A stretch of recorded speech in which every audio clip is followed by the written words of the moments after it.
యేసు ప్రభు కొరకు జీవించుట సులభమేమీ కాదు. బైబిల్లో ఉన్న కొంతమంది వ్యక్తులు క్రీస్తు నిమిత్తమై ఎన్నో శ్రమలు అనుభవించి హతసాక్షులయ్యారు. ఈరోజు వారు అనుభవించిన శ్రమల గురించి, చంపబడిన రీతిని గూర్చి తెలుసుకుందాం. అపోస్తలుడైన మత్తయి ఇథియోపియాలో కత్తి చేత చంపబడ్డాడు. అపోస్తలుడైన మార్కు అలెగ్జాండ్రియా వీధుల్లో క్రూరంగా ఈడవబడి చంపబడ్డాడు. అపోస్తలుడైన యోహాన్నైతే మరుగుతున్న నూనెలో విసిరివేశారు. అపోస్తలుడైన పేతురు రోమాలో తలక్రిందులుగా సిలువ వేయబడ్డాడు. అపోస్తలుడైన యాకోబు యెరూషలేములో శిరచ్ఛేదనం చేయబడ్డాడు.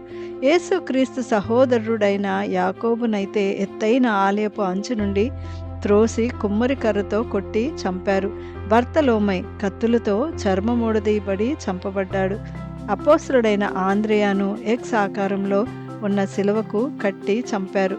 అపోస్తలుడైన తోమాను మద్రాసు వీధుల్లో తరుముతూ శూలములతో పొడుస్తూ చంపారు.